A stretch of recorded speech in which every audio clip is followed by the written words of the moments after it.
This is the home of Ifunanya Nwangene, a 25-year-old musician whose life was cut short just hours after she was bitten by a snake inside this house. The compound in the Lugbe area of the federal capital reflects the calm nature of the neighborhood.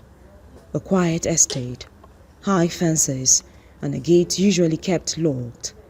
But the early hours of Saturday, January 31, told a different story. A neighbor recounts the unfortunate incident. She was trying to tie it because when I came in, my girl here was helping her tie it. So I not like her, what happened? She said she was sleeping and then it was the pain of the bite that woke her up, and then she saw the snake. That was when she screamed. So I think it was about 9. I collected my phone. I called my husband that, look, this is what is happening. What should we do? I gave the phone to you. Unfortunately, it wasn't on speaker, so I didn't hear. But I know I heard Ifunanya answer the name of the hospital she attended. And then when she was done, she gave me back the phone. And I'm like, what should we do? My husband said he told her that she should go to the hospital. We got here around 5:59. Yes, that same Saturday, yes. So we got here that very day, and then the snake whisperers came. Even if when they came in, when we came in here, we actually waited for them for quite some time. And when they came in, they did what they had to do. We ourselves stepped in first of all to search and all of that, and then we stepped out.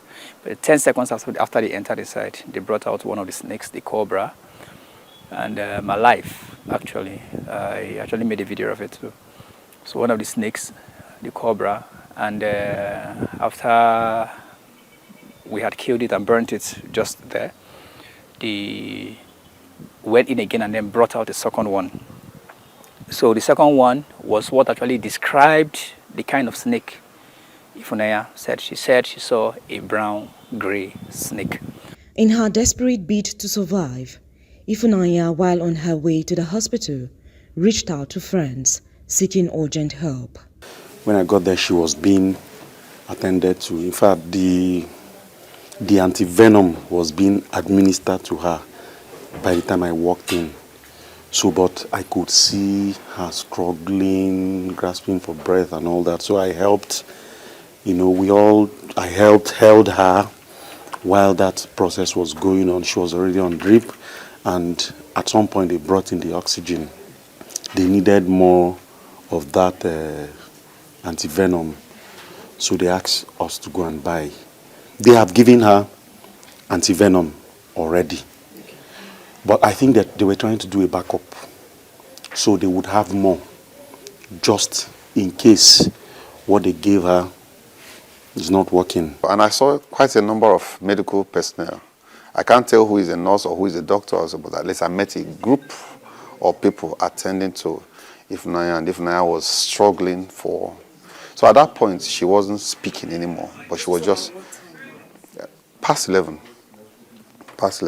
And then she was using hand gesture. I guess sputum has filled her mouth, and then the doctors will come extract sputum from her mouth, and then she was just struggling. And went down, took the medicine we bought, and I was going. The moment I sighted Ifunanya lying, lifeless, Pascal was busy crying, hitting her, please wake up. Shamaka was just confused, and I threw the medicine at a corner because it was useless. We visited the Federal Medical Center, Abuja, where Ifunanya died. While the designated spokesperson was unavailable, the management had earlier released a statement dismissing claims of negligence.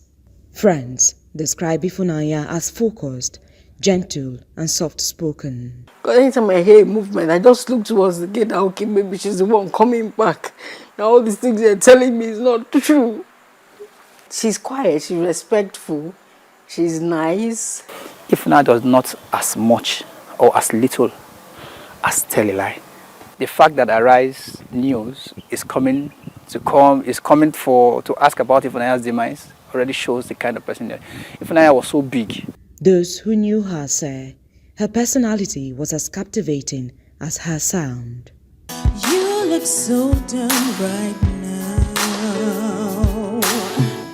Standing outside my house. Ifunanya was an emerging artist known among friends for her persistence and for recording voice notes of melodies whenever they came to her, sometimes late at night.